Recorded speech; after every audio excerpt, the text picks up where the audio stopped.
and this evening's webinar is all about coaching and client-centered learning and defining the two. And what we'd like to do is we'd like to make this as interactive as possible, but what we're going to do through past experience, we're going to leave it so that we can just use the questions that you can see in the control panel on the right-hand side. So if you want to type any questions in as we're going along, please feel free and welcome to join in as much as you can, and we'll answer the questions. We have as a panel tonight, we have Lynn, Lynn Barry, our chairman, and Neil Peake. And if you would like to just say good evening, Lynn. Good evening, everybody. It's nice to be here and to have you on board our webinar. And Neil. And good evening from me too, and welcome to the webinar. So, right, what we're going to do first is we're going to look at client-centered learning, and this is a definition of the National Driver and Rider Training Standards by the DVSA.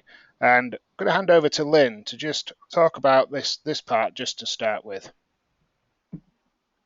Okay, so for those of you that can actually see me, I'm just holding up the driver and rider training, and it really does help to be able to have a read through those. And as you can see, you can read this slide for yourselves, but client-centered learning is not about the learner taking charge of the learning process and deciding what's going to happen. It's instead about creating a conversation. We've always said this is this conversation that goes on between the learner and the ADI, and it's based on mutual respect.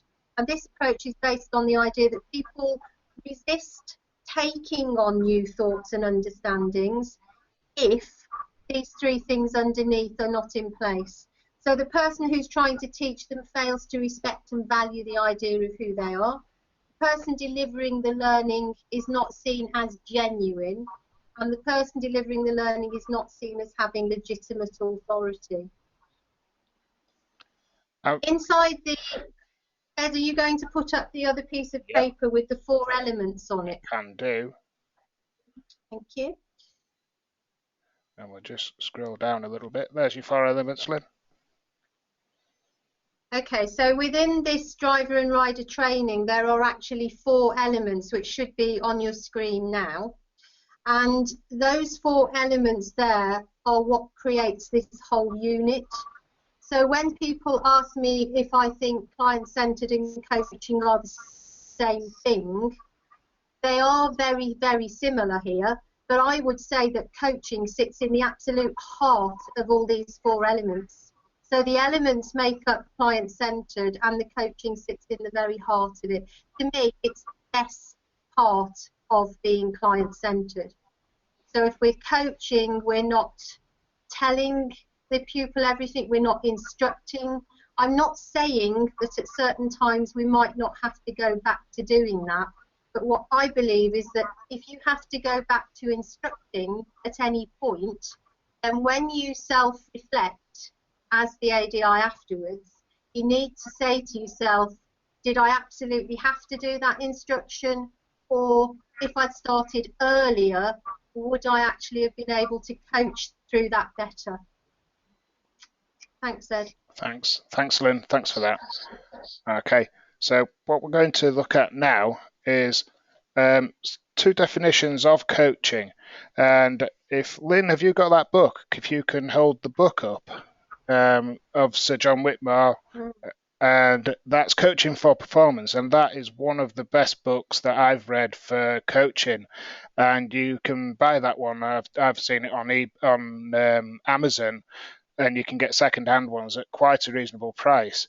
And in that book there, Sir John Whitmore says that coaching and the goal of a coach is to help build awareness and responsibility and self-belief. That should be the goal of the coach.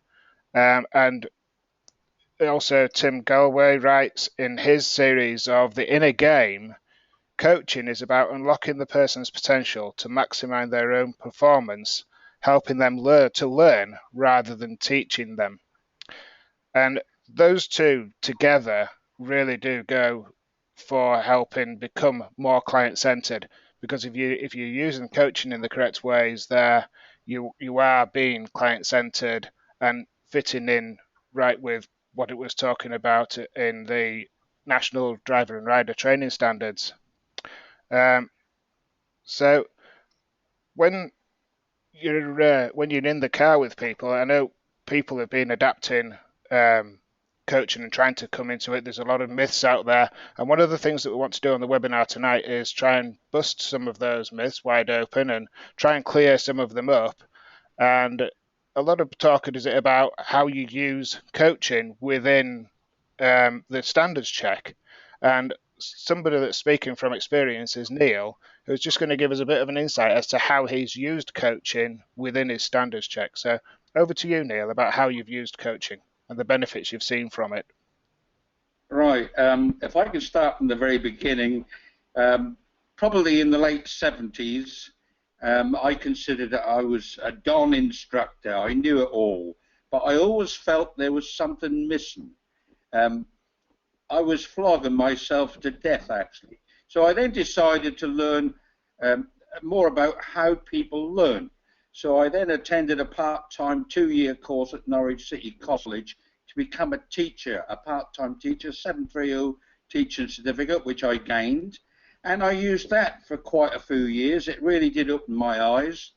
But then coaching came into my life, and I more or less, I can't say that I dropped the other two methods, because every now and again they still come back into it, but coaching is far easier for me.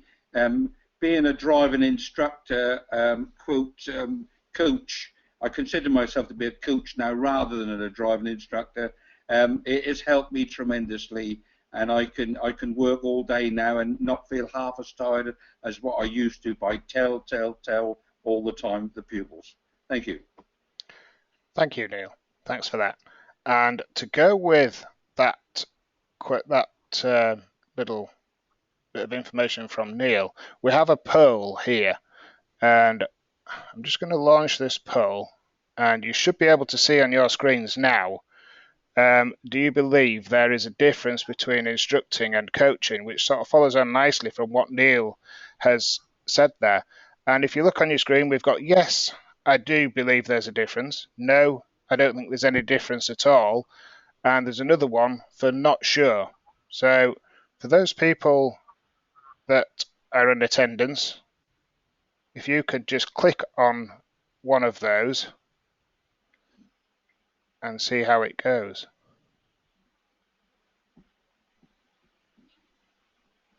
And I think then what you have to do, once you've clicked it, you'll have to submit it. This is the first time we've used this poll online, so we're going to see how this 94% of you have voted at the moment. Is there anybody else wanting to vote? So we'll just give it a second or two more. We'll stay static at 94%. Okay, so what we'll do is we'll close that poll there, and we have quite a big majority as to 88% of people believe there is a difference between instruction and coaching, and 12% not so sure. Okay, so there's quite a good amount of people there thinking that there is. For those that aren't sure about it, is there anything you'd like to ask about the difference between the two that you're not sure about? I haven't seen any questions come up as yet about anything that's going on. Lynn, if you'd like to just say a little bit about what you see as the difference between instructing and coaching. Well, to me, instructing is more about telling the person. It's more about being in control of the situation and being more dominant as the person. If you're coaching, you're doing it much more together. It's not judgmental in any way, and it's more about asking and having a conversation and getting that person to feel confident and believing in themselves, and then the learning just takes off. I feel that when I coach, I'm sitting there I'm working, but I'm just helping them learn. Do you want me to just explain what happened this morning on my lesson? Yeah, Because we were yeah, talking that'd be earlier quite a about good one. coaching. Yes, yeah, if you would. Okay, so I've got a girl who is coming up to test standard.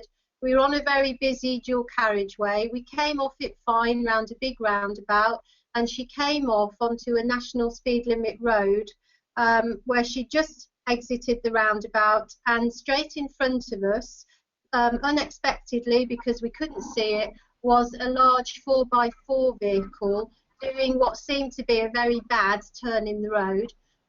Gentleman driving it was obviously flustered and wasn't really handling it very well. And so I could have done one of two things. I could just have stopped her or told her what to do. But as it was, we carried on and I coached her through it. And I just let her do what she wanted to do. Now, I checked it was safe because I knew we weren't going to have a rear end shunt. But I was worried about what she was going to do. And what she did look behind her, but then she made a decision to just stop completely. Now, the car was actually over the other side of the carriageway, so it would probably, in my opinion, have been better just to slow down, move over, and very slowly keep moving. Because my issue was that actually eventually we could have blocked the roundabout because all the cars behind us had to stop with her. And it wasn't an emergency stop, and it was a decision that was okay. But once we'd moved off, we talked about it. And I asked her what she thought. And it was interesting because I learned a lot about what she'd seen. She told me that she thought the person in the car was panicking and wasn't in control of the car, so she'd spotted that. She said she wasn't sure if she'd done the right thing. And when we talked about it, I asked her what her other options would have been. And she discussed the fact that actually maybe stopping wasn't the best thing to have done. But then again, at the heat of that moment, we also talked about the fact that she had done well to take control and to make that decision for herself, because that's what she's going to be doing when she's passed the test. So to me, that was coaching. It was done on the move. I learnt about her, and she certainly had a learning experience there. If I just told her immediately what to do, she wouldn't have learnt anywhere near as much as that. And things like that happen all day to all of us while we're out on lessons, and it purely depends how we deal with them as to whether we're really instructing or coaching. If there'd been a danger off that roundabout, I'd have verbally come in and encouraged her just to slowly keep moving rather than stop, but it wasn't necessary. Yeah, and I think the important thing whenever we do come in with an instruction is immediately to sort of go back as soon as we can to the coaching sort of style, isn't it? And then get pulled over, and pulling over sometimes some people don't want to pull over to the side, do they, to talk about things like this. And when I talk to people about coaching and instruction, that they prefer to be on the move all the time, and they think because the car's moving, people are learning more. But it doesn't always necessarily work like that. And I presume that this conversation that you had was at the side of the road, was it, Lynn? No, actually, some of it wasn't, Ed, because that's another decision I made. We were on a fairly long straight road then, and she was quite capable of having that conversation with me. We did actually end up stopping a bit further down and talking as well, but to begin with, we couldn't immediately stop. But that's another decision I made, that we were quite okay to start talking, and because she handled it okay, we carried on with it. So I agree with you. Learning can take place at the side, but sometimes we can do some of it on the move. It entirely depends where we are and who the pupil is. Yeah, right. Brilliant. And another thing that was apparent as you were talking through there is that these essential skills that we've just got up now, feedback, listening, questioning, rapport, and intuition.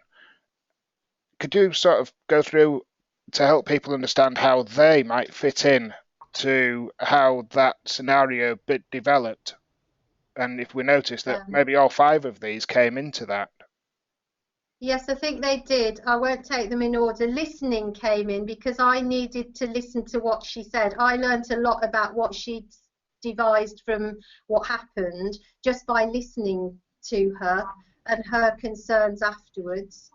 Questioning, certainly, because by just gentle questioning as a conversation, I helped her. And questioning is not just question, question, question. It's question, listen, and then from what the pupil says, ask the next suitable question and the best question. So sometimes in lessons there's silence. It's not total questions all the time. But certainly questioning came into it. If I hadn't had a good rapport and a good understanding with her, she wouldn't have felt comfy in the car when all this was going on. But we do have a good rapport, and so that worked well.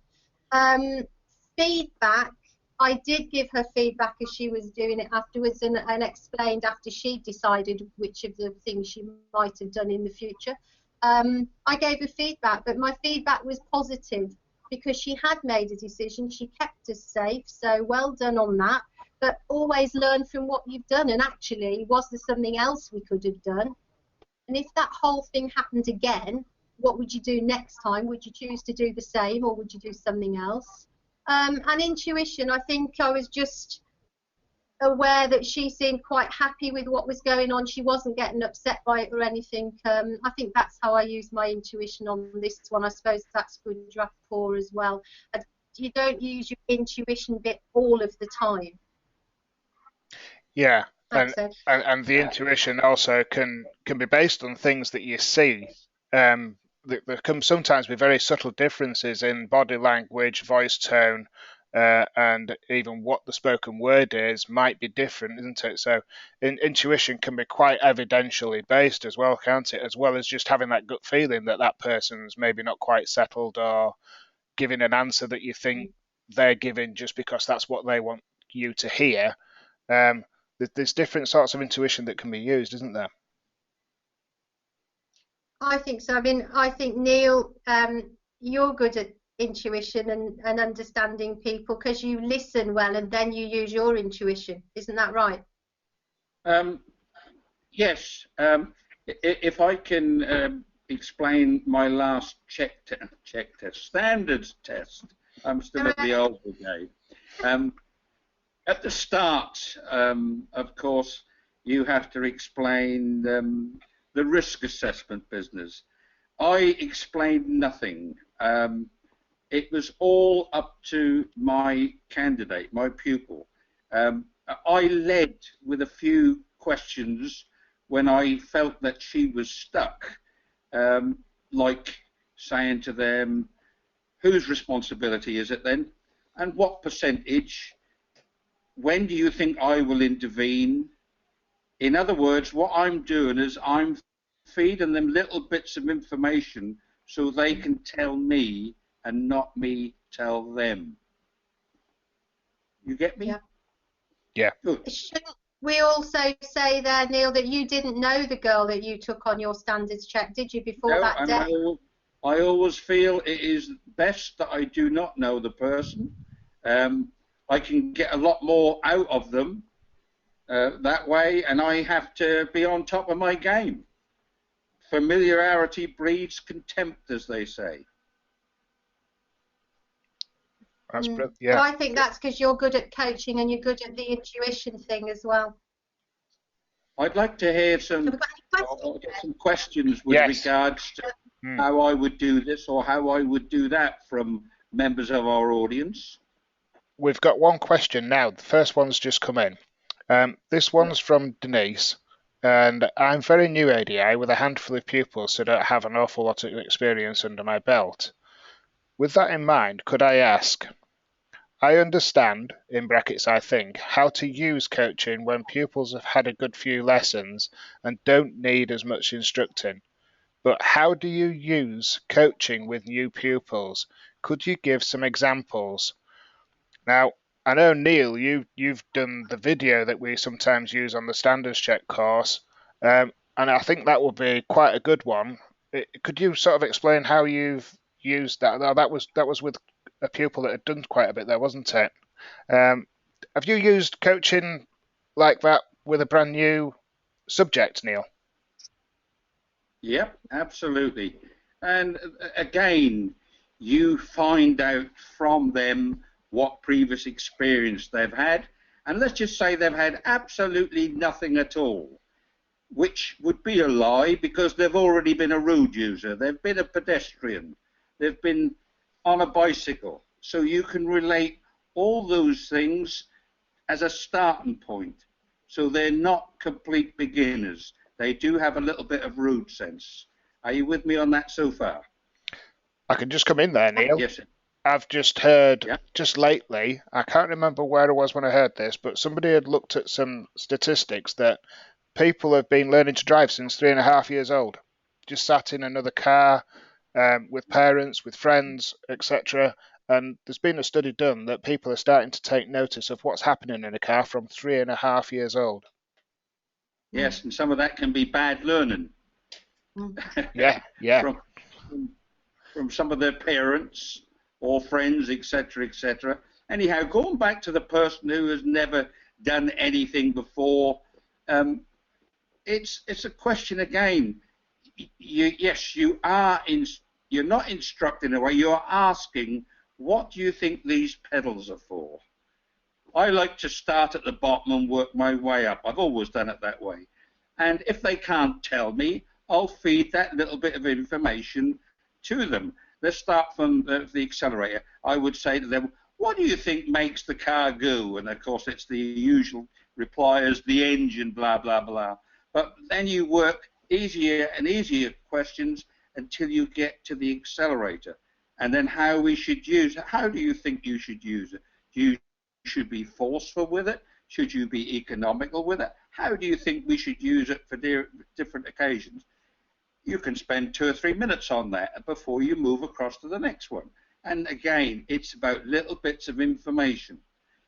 At this point, going back to the accelerator, I would get them to switch the engine on just to give the engine a few revs so they got the feel of it, and then switch it off again and go to the next one. I would be in control of the situation all the while. I've already known the gear lever's in neutral, but I wouldn't run through all that rigmarole at this stage. That would come a little bit later.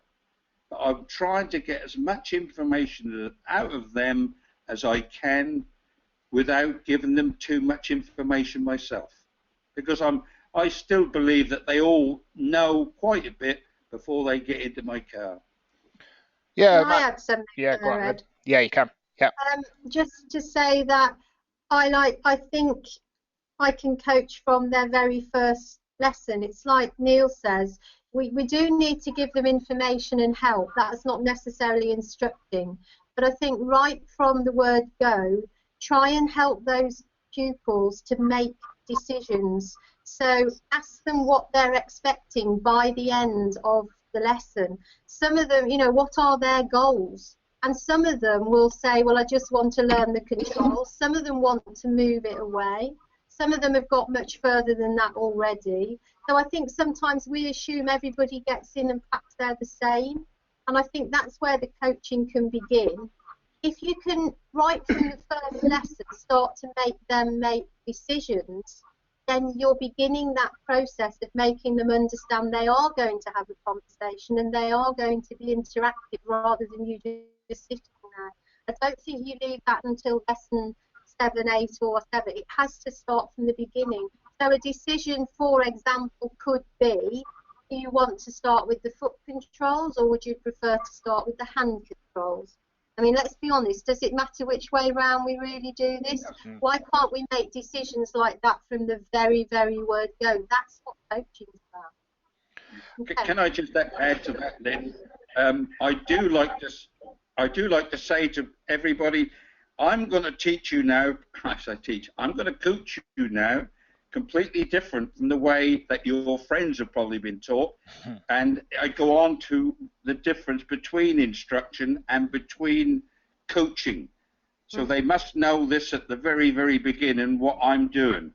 And in fact, what they're doing rather than what I'm doing. Although it'll appear that they are doing all the work, which is what it's all about. They're having to do all the thinking for themselves. But I will intervene, help them out when it's absolutely necessary. But I don't want them to go away at the end of that lesson not knowing what that lesson has been about. Yeah. As Has that answered your question, Denise? If you can just give me a yes or a no on that. And if you'd want any more, yeah, if you want any more on that, what I'd like to just add to that is I just brought this page back up from, yes, thank you, brilliant. So I'd just like to add to this about the explain, demonstrate skills and techniques. That doesn't always have to come from the instructor either. In the old ways, and sometimes still a little bit within the part 3, the explanation, demonstration, practice is sort of engaged via instruction, but it doesn't have to necessarily come via instruction. It could be the pupil, like what Neil's been saying. It could be the pupil that's explaining. They could actually give a demonstration if they have some knowledge. Some people actually like to do something, they're a doer rather than a talker or an explainer or somebody that likes to look at diagrams. They actually like to demonstrate how to do something. So it's giving the person, so long as the environment and the situation is safe, it's giving them that chance to actually demonstrate things as well. And that keeps it nicely seated in a client-centered way. So, next question. This one's from Dave Allen. How can a person who keeps on saying, I don't know, be coached? This is a very common question. How often do you come across this one, Lynn? Not as much as I used to, I'll be honest. I get that sometimes from people who perhaps come from other instructors, but if you start early enough, I seriously believe I won't let mine get away with I don't know. I'll encourage them with little bits, but it's also about making them feel comfy, because sometimes, you know, I think they say, I've got a girl currently who did do that, but I think she did it because she was very, very shy. And so to say I don't know was just easier because then she hadn't got to do the talking. But now we've got that better sort of relationship, she will actually answer me. And last lesson, instead of her saying, I don't know, my question was to her, tell me first of all, what do you know about roundabouts? And actually, instead of just saying, oh, I don't know, which was what she used to do, she actually started talking to me about what she did know, because she was beginning to get used to this conversation and the questions, and in the nicest way possible, I will not let them get away with I don't know. And I don't end up with horrible feelings in the car. I wouldn't want that. That's not a good part of coaching. But they have to understand that they've got to help and join in, and we're doing it together. I think that's quite a valid point that you've just come up with at the end there, and it's an equal relationship, isn't it? Coaching is. There's no hierarchical status there. We aren't seen as a higher, held in a higher regard as an instructor. When you're a coach, I see it more as a level playing field, and we want as much interaction from them and them talking to us, probably more than what we're talking to them. Like Neil said earlier, it becomes easier. Yeah, go on, Lynn. Can I ask Dave a question? I know he'll have to write it down, but Dave, I've met you before and helped you with training, and you are a really good coach. You do use coaching techniques. So ask yourself, what is it about some of the pupils that say that back to you? Is it a certain type of pupil? Is it something to do with, you know, are they nervous? Are they shy? Are they just being lazy at that point? I think that may be where you need to look. I'm not. That's what I would possibly suggest. I think the most common time I come across this, Lynn, is in the early stages of tuition as well, when there isn't that rapport between you. And as more rapport builds between you, the more trust that there is there, then that it's okay for them to say something and be wrong. And I feel sometimes people don't, they find it, like you said, an easier option to say, I don't know, because they don't want to look daft, or they might feel a bit stupid giving a wrong answer. And as trust builds up through the rapport that you build, that then they become easier at saying, and conversation starts to flow better. I think that's one of the big things as well. So maybe Dave, is it the earlier students that are saying this to you, if it is being said to you, or you know, look at that quite closely. Yeah. Can I come in there? I've Yeah, Neil. noticed Neil's got that look on his face that says he wants to say something. Yeah. Well, again, I always think that if somebody ever says this, Yeah. that they don't know, and I've phrased it wrongly, it is my fault. Yeah. It's not their fault. Mm. I've got to try an easier way of bringing them in so they can answer a little bit of that conversation. Oh, that's a good point. Yeah. Yeah. Right. Has that answered that question, Dave? Just if you could give me a yes or no, please. If he wants to give me a situation, I'd be more than happy to answer it. Yeah. Right. We have another question here, and this one's from Peter Sleet. Surely lesson 1, the student is expecting instruction. They're excited, stroke frightened about what's happening, or don't want to crash, so instruct. After numerous lessons, then switch to coaching. Who wants to take that one up? Go on, Lynn. Well, Thump at the bit. sorry. I mean, yeah, there's a lot of me giving information and helping them in those first lessons, but there is still a big element of coaching. I don't believe you start and then 7 lessons down the line we suddenly switch to coaching. That may be why some people then start to run into issues with pupils maybe not answering the questions. I honestly believe just by asking little bits, setting that rapport, getting them making some decisions, albeit quite simple ones, that you are starting the coaching process. So maybe the person that's asked this question maybe is thinking that the coaching isn't this small bit that starts. Maybe they're thinking that it's like the whole lesson has got to be like this. That's not the case. But the skills that we've mentioned, those 5, are all things that can be set up and started in that very, very first lesson. Yeah, Lynn, the rapport bit I find comes in the first 5 minutes when you're driving away to a convenient spot or just out of earshot or eyesight of wherever they lived, etc., etc. A little bit of rapport between you and them, a laugh and a joke about something simple, that breaks the ice, and they then have a little bit more faith in you. I mean, my first test is the eyesight test, and if they can pass that, they're praised to high heaven. Yeah. That's good. I also say they're a third of the way to passing the test, because the only 2 other things that can fail them are being unsafe or being illegal. So that's a third of the way to passing the test when they've done the eyesight test, and that causes a bit of a laugh as well. Just going back to the original question, yes, you can coach them from the first lesson. Absolutely, I do. Yeah. Yeah, and Dave's replied on the question we asked, and he's put, she is shy. So that's what I find with this girl I've got. She's very, very shy, but as we've gone on and I asked small, simple questions to begin with, then a little bit more, but now actually she's joining in and she understands. I had one earlier this year, Lynn, and it got to the stage where she actually then started to come forward before I could ask a question, which was absolute. She amazed herself, and she said, "I don't believe I'm actually doing this. I'm actually asking you questions now." And I thought I felt really pleased about that for her, that she had the confidence then to start using her own questions and coming up with what she thought she should have done right. So it is small bits. It's like the elephant situation, isn't it? Don't try and do it all at once. Small little pieces and just chip away at it. Yeah. Yeah. Okay. Definitely. Right.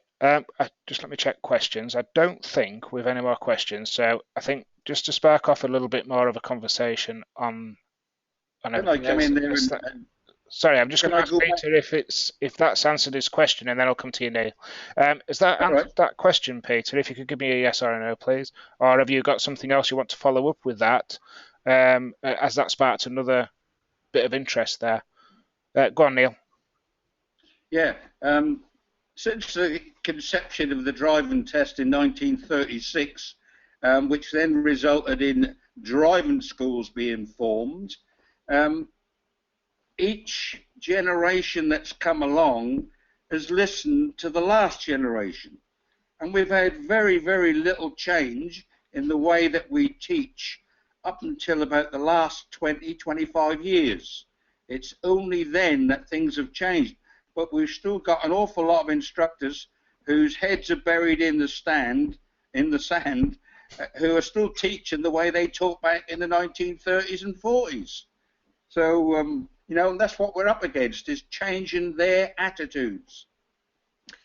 But yeah, I mean, but it's great. People who are on this webinar listening tonight are obviously halfway, if not much further than Absolutely. that anyway, Yeah. because they want to know and they want help and they want to understand it. I think, going back to that question of the first lesson, a lot of this, you know, goes back to our Part 3 training, because there is so much to get into that controls lesson, and then we fall into the pattern of thinking that we've always got to do it like that. I think that in that there was always much too much information. I don't think those pupils need that much information to begin with. I think we could give them a lot less and be a lot more successful with what we teach them. There's that age-old phrase, less is more. Mm. The whole art of that first lesson is to make that pupil go away feeling they've achieved something. Don't matter what it is. I once told a lady how well she closed the door. Brilliant. Brilliant. The rest, well, a little bit more difficult, but that's the way she got in the car. Yeah, I remember on a very first, and it was a check test, the examiner saying to me afterwards, Lynn, I don't know how you managed to praise that lady as much as you did, because she was absolutely useless. And useless were his words, because I would not have said that. But he said you were coming up with so much praise for her that I was absolutely astounded in the back, because to me she was useless. And that was the examiner talking. And I learned from that, because I disagreed with him completely. But I will always praise people if it's honest, it's realistic, and it's truthful. Yeah, no matter what they've achieved, as long as a little bit they've achieved, full of praise. Never give false praise, because it doesn't work. But that little bit of good praise, yep. As I said, and the way truthful. you shut the door was brilliant. We've got to work on the other bits in between. Yeah. Definitely. Honest and truthful is what I think with any praise that's given. Yeah. Any more questions? At the moment, no. Just let me just go back. I'm just going to open another screen. I have to just flick between two screens. Just give me 1 second. Right. Yeah, Peter's come back with, I do state on travel to training area, no such thing as a silly question. So keep them coming. But for nervous pupils, I do instruct and actively encourage them to drive home unless they're refusing to do so.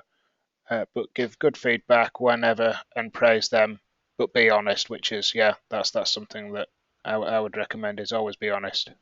Yeah.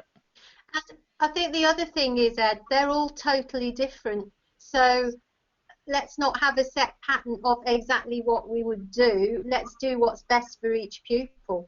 So, Absolutely. Yep. you know, it depends whether the pupil is happy to drive back, wants to drive back, where they live as well, because some of them, I couldn't drive them back, frankly. Some of them in the area, perhaps where they live, they couldn't physically do that at that point. So everybody's different, and that's the whole issue with coaching, to treat them differently and to treat them as, you know, as they need to be helped. Yeah, and Dave's just come back with quite a good note here that positive messages are stronger than negative ones. So it's positive feedback that you're giving about how they've done, rather than the negative. Take the focus off the negative, because I've got some pupils that they've no self-belief. I've got one at the moment that just hasn't got self-belief at all, and everything she does is wrong, and you know, it's the worst day ever. Why did she bother getting out of bed? it's everything is like it's all negative, and trying to work with those sort of people I find is a real challenge, but a challenge in a good way, that it's trying to get them to change, because not only sometimes can we help them in the driving, but I've had people go away actually they feel a better person after they've had the driving lessons. It's not just about driving, is it? And because something that I think is important to know when you do coach is that it can help people in many different ways, and it helps people look at themselves and self-evaluate. And one thing we work on a lot is the beliefs of a person, and working with their beliefs, that sometimes can help them in many more ways than just driving. Yeah, I fully agree with that, Ed. Yeah. Okay. What I'd like somebody to do, Ed, is I'd like somebody to give me, for instance, where they think that I couldn't coach somebody, something that they have to instruct a pupil with, rather than they can't find any way of coaching it. Yeah. Go on, that's a good challenge. Can anybody come up with a scenario that would challenge Neil that he couldn't come up we with a had way one of at the coaching? last standards check. We had one at the last standards check course at Sheffield. Somebody said, how on earth can you coach somebody brand new to come into a junction? You have to tell them what to do. And then we showed a video of an instructor just giving pure instruction right the way through. Look left, look right, look left, look right, keep looking, go out after the white van. But they firmly believed that they had to instruct to come into a junction. Why was the instructors telling them to do this, to do that, and to do the other? Well, we were showing an example of instruction, and clearly this particular Right, yeah. ADI was very much into instruction. That's what the instructor was doing, yeah. Hmm. I often watch instructors, and they're pointing, always pointing. When they get to roundabouts, you can see the hands go out, either to the right or to the left or straight ahead. Absolutely, no. Keep your hands by your side. Have we got any questions yet? We have Denise has come back with something. I agree with Lynn about the part 3 training. For example, the controls lesson was taught to me as practically 30 minutes of talking to the pupil about the controls. I don't recall much coaching being involved at all. So, oh, sorry, that's gone off there. Just 1 second. So now that I've qualified, I feel like I'm learning all over again. Any tips, apart from just reading, as to how I can learn more, as my ADI training has just finished? I don't have much money in the training fund, so can't really afford any expensive courses. I could suggest that when I trained to be a teacher, because I was a teacher for a long time before I did this job, the first thing they did when we got to university and we were doing the teaching course, within 3 weeks we were sent out to schools, and we were told that we were just going to observe in the back of lessons, and that we would see all sorts of teaching take place, some of which we would enjoy, some of which would horrify us, some of which we'd think, no, I'm definitely not going to do that, and others where we'd think, yeah, I want to be like that, or I'm going to aspire to be just like that teacher, that was fantastic. Just watch and take it all on board and then reflect on it afterwards. And what I could suggest, I understand about money being an issue here, although personally I think money spent on training is usually well spent. But I would say try and get together with some other like-minded instructors and maybe sit in the back on each other's lessons and watch what other people do, because you'll pick little tips and things up from other people. Or you might see something and think, well, I'm glad I don't do that. And you can keep quiet about that bit. You don't have to be critical of the other people, but just watching is really, really helpful, because otherwise you only ever think about what you do and you only ever see yourself, really. You don't get to see what other people do. That's why we, the three of us here, are fortunate, because we sit in the back of lots of instructors' lessons. So we've got a lot of things that we can compare. So, sitting with other people would be a good one for a start. Yeah, I often open it up to any ADIs that are in my area. I say that you can come and sit in the back of my lessons that I teach. I do charge a little bit for it, but it's only a small amount because they are learning. and it is a training environment that they're in. But it's far cheaper than any courses. But the one thing that I would advise is that training should be an investment, and you should always see a return on any investment that you put into your business. And I know Neil was just going to come in there. Go on, Neil. Yeah, I was going back to the person who Lynn was referring to. What was her name? You were talking about the last person you were talking about. About part 3. She couldn't afford. What she's got to be very, very careful of is she don't learn any bad habits sitting in the back with somebody else. See, this is the problem when you sit in with another person who I would consider to be not qualified. Although I know you need no qualifications to sit in the back and observe anybody. But I've done it, and Lynn has done it. We've sat in the back with lots of people. And the point, oh yes, I've just got back to the point I was going to make, is if I sat in the back with that young lady, I'm sure I might learn something from her. Exactly. Each time I do sit in the back, I learn a little bit from somebody else. Yeah, and my point about sitting in the back, I do appreciate you will see some things that are not good, but you have to believe in yourself enough to think you'll be able to understand the good and the bad and be able to think and reflect yourself afterwards. So in a way, you're coaching yourself. And the ultimate part of coaching is that you can eventually coach yourself. Yeah. Right, another question coming up. I'm just trying to make sense of this one, just to see if I can get my head around this. Finding the bite. I do state I can't teach you, only you can teach me to walk. Well, for most people, I don't know if we're missing teach me to walk. Most people learn to walk themselves, and actually you coach yourself how to walk. And it's a really important part of when kids are the best coaches, because you think about the amount of experimenting they do and how they teach themselves. And that goes back to some of those quotes that I gave really early on. Yeah, we are just a facilitator in learning, really, and we're helping people understand how to learn. And I think that's an important aspect about a coach, is that you're there as an assistant to help people understand how to develop themselves. So I think that's sort of where you may be coming from. Is that right, Peter? Have I got that right, or have I got that wrong?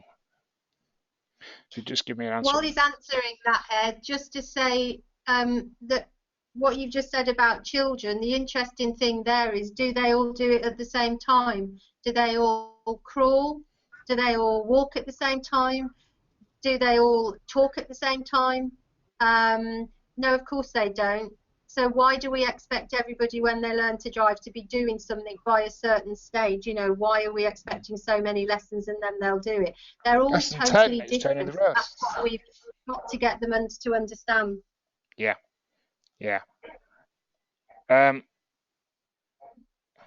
you just explain a little bit more about the one that you've just typed up there, Dave, please? A situation that a pupil has never dealt with before. Is that a question? That's all I'm getting in my question box. I don't know if that was... Is that for Neil, do you think, yeah. Ed? Is that I think that's directed at Neil, but there's no situation. Somebody throw me a topic to teach. I don't want to have it off the top of my head. Either Ed or you, Lynn, throw me a topic to go on to. Roundabouts. Approaching a roundabout. Oh. Roundabout. Okay. What is it you'd like to do today? Oh, you told me last lesson you would like to do roundabouts. How much reading have you been doing up on roundabouts? If you remember, I asked you to look in what book? Oh, the Highway Code, that's right. Did you find out anything here? Right, can you tell me now, from this point, sitting here, what is the correct procedures you're going to do approaching the roundabout?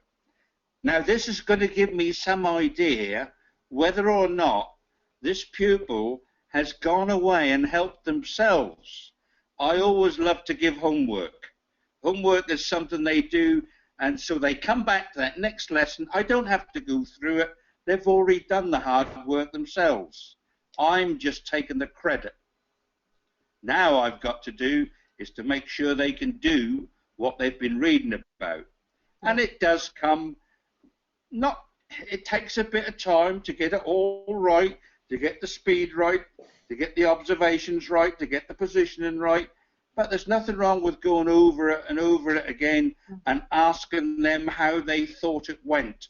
Not how I'm going to tell them they went. How did they think it? And let's just say, for argument's sake, they were in the wrong lane. My questioning would be, do you think you was in the right lane approaching that roundabout? Why not? What lane should you have been in? Why weren't you in that lane? What were you thinking about? So we'll eventually get to it through Q&A. But I'm not going to tell them they've done it wrong. They'll tell me they've done it wrong. Yeah, can I just add something to that, Neil?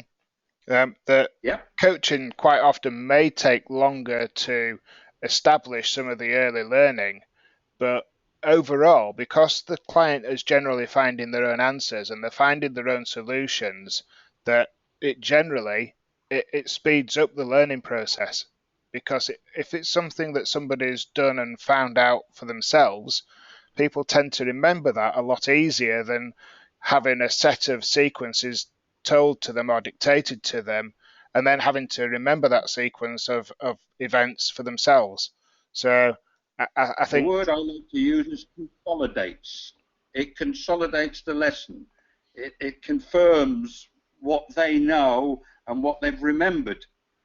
I love this, as I said, I keep repeating it, is it's going to make it easier for the instructor if he informs the pupil in what they're going to, they find out at the end of the lesson what the pupil would like on the next lesson. You give them the homework. Go and research that, and then come back and tell me all about it in the next lesson.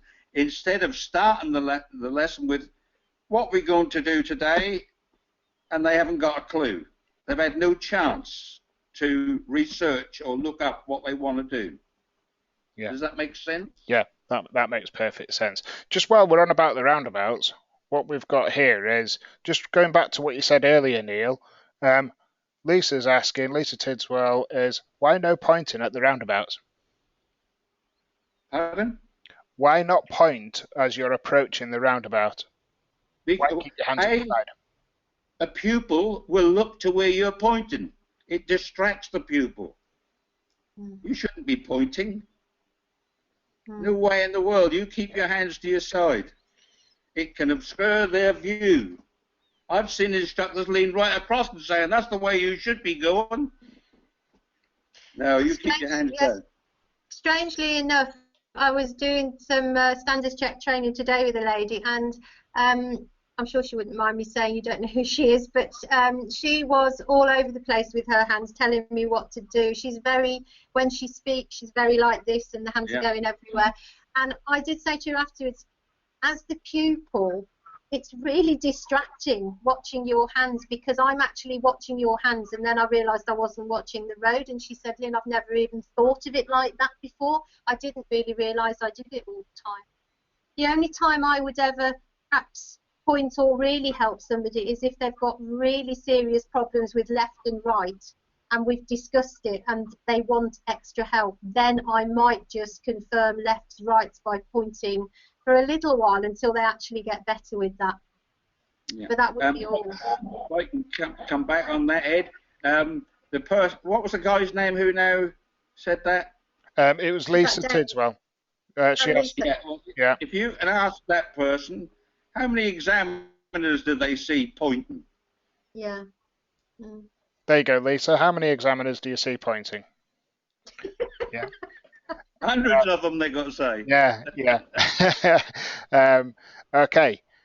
There's. Don't you think as well, Ed, that because Neil was talking about they come back with the homework, but then a good coach would be empathetic as well, because if I'm sure, Neil, they come back and they're either, you get the impression they're not very well, or they just seriously haven't had time to look for you about roundabouts, then you wouldn't make them feel uncomfy about that. You would just talk to them about what they already know from what they've seen. I had one today. I gave homework to yesterday, and when he came back this morning, He said, I haven't had time to read it. No. I said, read what? He said, all the things you asked me to look up. He said, I haven't had time to do it. I said, well, never mind. We'll have to do it now at your expense. So we then sat and talked about it. And that costs that pupil money. It saves them money if they do it at home. And usually that works when you mention that word money.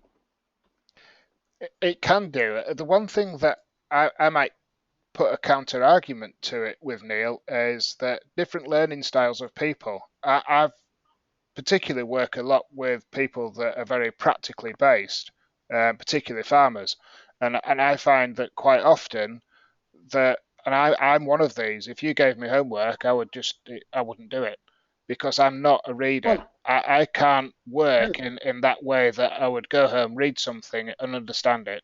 That the words don't mean anything to me.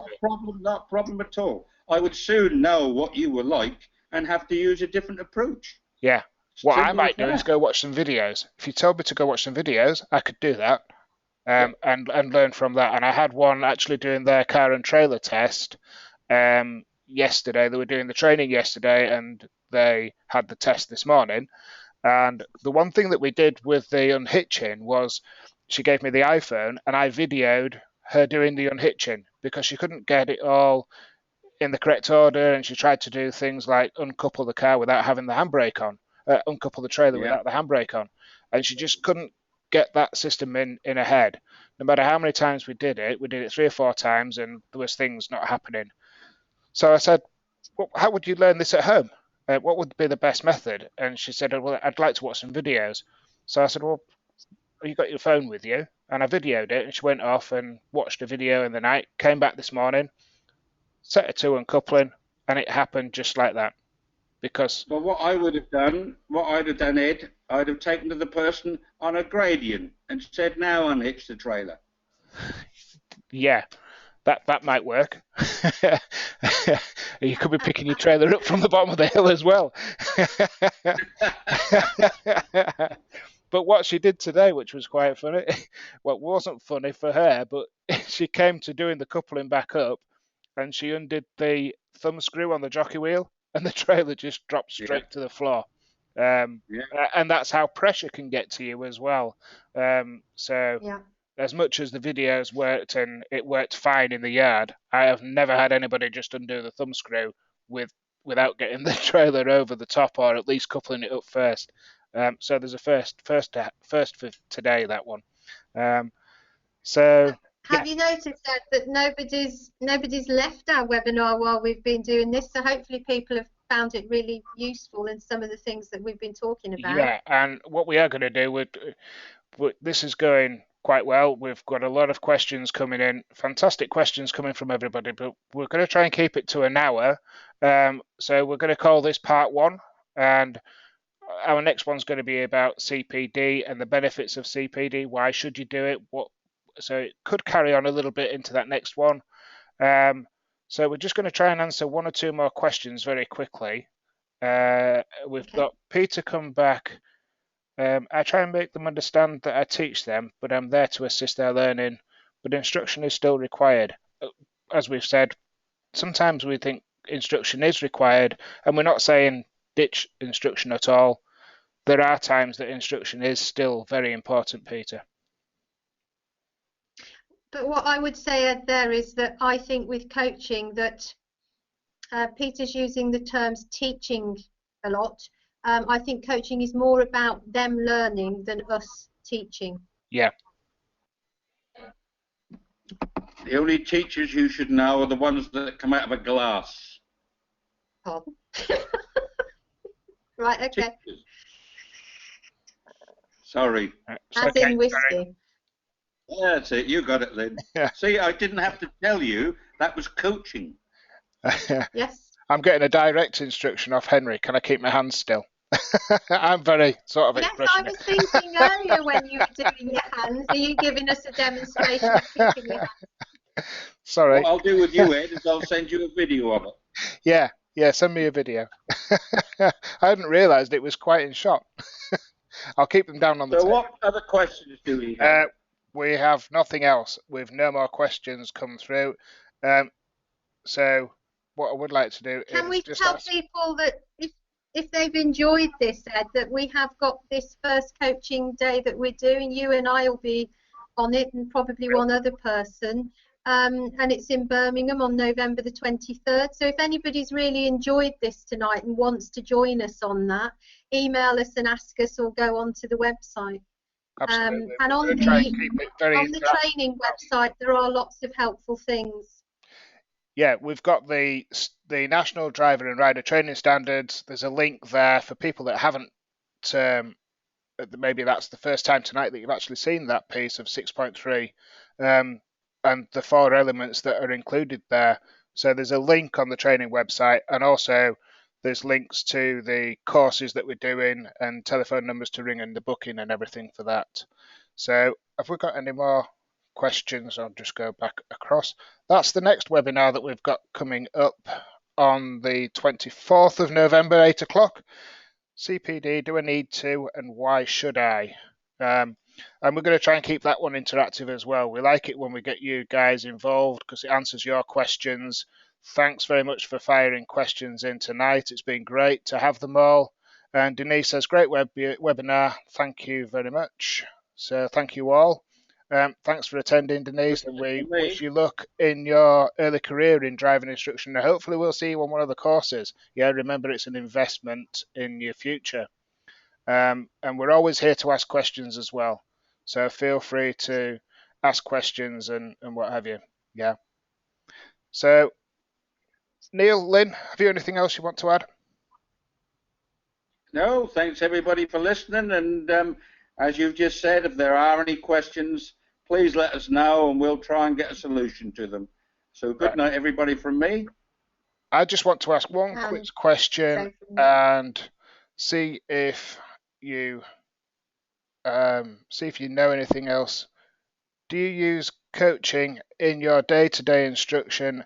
And if you could select one of the following there. So from what you've heard tonight, are you using coaching, or do you need to get to know and understand a little bit more about it? If you could answer those, 33% voted. Oh, 50% racing up. 61% voted. 67.